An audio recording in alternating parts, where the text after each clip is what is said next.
ಇವತ್ತಿನ ದಿನ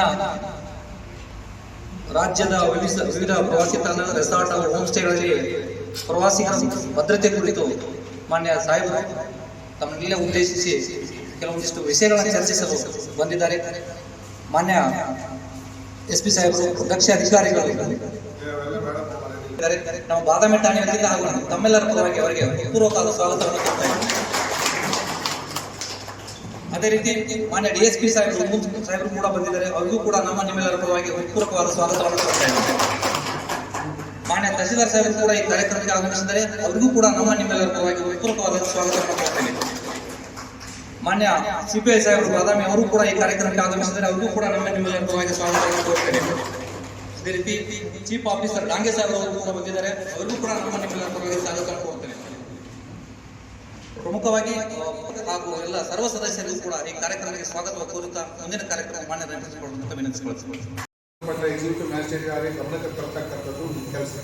ಯಾಕಂದ್ರೆ ಹೊರದೇಶದಿಂದ ಹೊರ ರಾಜ್ಯದಿಂದ ಬಂದಿರತಕ್ಕಂಥ ನಮ್ಮ ಗೆಸ್ಟು ಇಲ್ಲೇ ನೀವು ಏನಾದರೂ ಮುಚ್ಚಿ ಹಾಕಿದ್ರಂತಂದ್ರೆ ಅವ್ರು ತಮ್ಮ ರಾಜ್ಯದಲ್ಲಿ ಹೋದ್ಮೇಲೆ ತಮ್ಮ ದೇಶಕ್ಕೆ ಹೋದ್ಮೇಲೆ ನನಗೆ ಈ ಥರ ಇನ್ಸಿಡೆಂಟ್ ಆಯಿತು ಅಂತ ಪೋಸ್ಟ್ ಮಾಡಿದ್ರು ಅಥವಾ ಟ್ವೀಟ್ ಮಾಡಿದ್ರು ಅಂತಂದ್ರೆ ಆಮೇಲೆ ನಮಗೆಲ್ಲರೂ ಕೇಳೋಕ್ಕೆ ಸ್ಟಾರ್ಟ್ ಮಾಡಿದ್ಮೇಲೆ ನಿಮ್ಮ ಮೇಲೆ 100% ಕೇಸ್ ರಿಜಿಸ್ಟರ್ ಮಾಡ್ತೀವಿ. ಎಂಥ ಚಿಕ್ಕ ಘಟನೆ ಇದ್ರೂ ಕೂಡ ಇಮಿಡಿಯೇಟ್ ಆಗಿ ಪೊಲೀಸರಿಗೆ ಮತ್ತು ಇರತಕ್ಕಂಥ ಎಕ್ಸಿಕ್ಯೂಟಿವ್ ಮ್ಯಾಜಿಸ್ಟ್ರೇಟು ಮತ್ತು ಅವರು ಯಾರು ತಹಸೀಲ್ದಾರ್ ಇರ್ತಾರೋ ಅವ್ರ ಗಮನಕ್ಕೆ ತರಬೇಕು.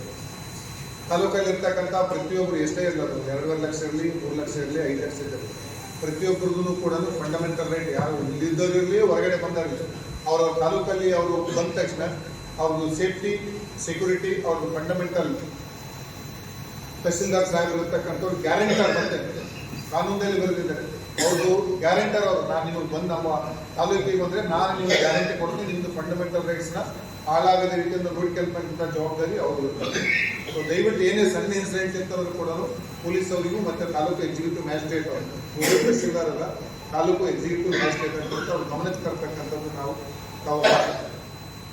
ಕೊಪ್ಪಳ ಆದ ಇನ್ಸಿಡೆಂಟ್ ನಂತರ ಬೆಳಿಗ್ಗೆ ಹಲವಾರು ಮೀಟಿಂಗ್ಗಳಲ್ಲಿ GPS ಮತ್ತು ಫೋಟೋ ನಾ ಎಲ್ಲ ಹಾಕಿದ್ದೆ ಸರ್. ಇಲ್ಲಿವರೆಗೆ ಯಾವುದೇ ರೀತಿಯಾದ ಆಕ್ಸಿಡೆಂಟ್ ಇಲ್ಲ. ಯಾಕಂದ್ರೆ ಕಾಂಪೂರ್ ಕಳಿಸುವಾಗ ಬಸ್ ಸ್ಟ್ಯಾಂಡ್ ಮುಗಿದ್ರೆ ಅಲ್ಲಿ ಏನಾಗ್ತದೆ ಸರ್, ಮುಂಚೆ ರೀತಿ ಕುಡಿದು ಬರುತ್ತಿರ್ತ ಬರ್ತಾರಲ್ಲ ಹುಡುಗರು ಹೆಚ್ಚಿಗೆ ಆಗ್ತಾವೆ ಇಂಥ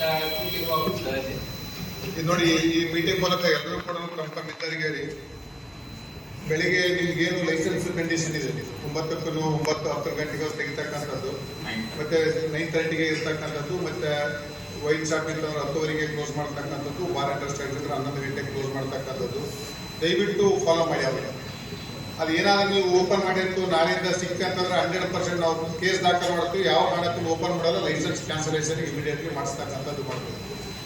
ನೀವು ನೋಡಿ, ಸಮಾಜ ಎಲ್ಲರೂ ಕೊಟ್ಟೈತೆ. ನೀವು ಬರೀ ಬಿಸ್ನೆಸ್ ಮಾಡ್ಕೊಂಡು ನಾವು ಲಾಭ ಮಾಡೋಕ್ಕೂ ಸಮಾಜನ ಹಾಳು ಮಾಡ್ತಾ ಉದ್ದೇಶ ದೃಷ್ಟಿ ಯಾರಿಗೂ ಬೇಡ.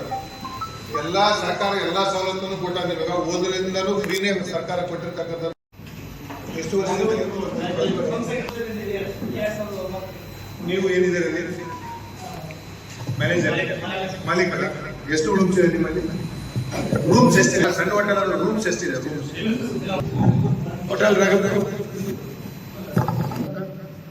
ನಮ್ಮದು ಹೋಟೆಲ್ ಆನಂದ್ ಡಿಲಕ್ಸ್ ಅಂತೇಳಿ ಒಟ್ಟು ನಮ್ಮ 50 ರೂಮ್ಸ್ ಇದೆ, ಒಂದು ಬಾರ್ ಇದೆ ಹಾಗೂ ಒಂದು ಉಡುಪಿ ಹೋಟೆಲ್ ಇದೆ. ಒಂದು 50 ವರ್ಷದ ಹಿಂದೆ ಹೋಟೆಲ್ ಸತ್ಕಾರ್ ಡಿಲಕ್ಸ್ 20 ರೂಮ್ ಅದಾವೆ. Lodging, bar and restaurant. CCTV ಇದೆ. ಹೌದು ಎಲ್ಲರೂ ಎಲ್ಲ ಇದೆ. ಯಾಕೆ ಕೆಲಸ ಮಾಡ್ತಾವ? ಎಲ್ಲ ರೆಕಾರ್ಡಿಂಗ್ ಎಷ್ಟು ದಿವಸ ಬ್ಯಾಕಪ್ ಇದೆ? ಯಾವ ನಮ್ಮ 15 ದಿವಸಕ್ಕೆ ಬ್ಯಾಕಪ್ ಮಾಡಿ ನೀವು ಬಂದು ನಾವು ಅಟ್ಲೀಸ್ಟ್ ರ್ಯಾಂಡಮ್ ಆಗಿ ಎಲ್ಲೆಲ್ಲ ಕೊಡ್ತೀವಿ ಅಥವಾ ಇಲ್ಲ ಚೆಕ್ ಮಾಡಿ. ವಿಕಾಸ್ ಸುರೇಶ್ ಮ್ಯಾನೇಜರ್ 19 ಮುಂಬೈ 6 ವರ್ಷದಿಂದ ವಿಕಾಸ್ ರೆಸಿಡೆನ್ಸಿ ಇದೆ ಸರ್. ಹೋಟೆಲ್ ರಾಜ್ ಇದೆ ಸರ್. 40 ರೂಮ್ಸ್ ಇದೆ. CCTV ಇದೆ ಸರ್, ವರ್ಕ್ ಆಗ್ತಾ ಇದೆ. ಬೈಕ್ ಬೇಡ ಬಿಡಿ. CCTV ಇದೆ.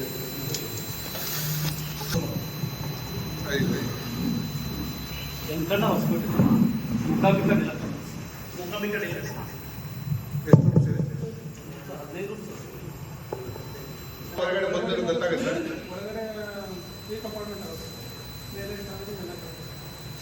ಔಟ್ ಸೈಡ್ ಹೊರಗಡೆ ಒಂದೇ ಇದೆ, ಹೊರಗಡೆ ಎಂಟ್ರಿ ಬರ್ತವಲ್ಲ.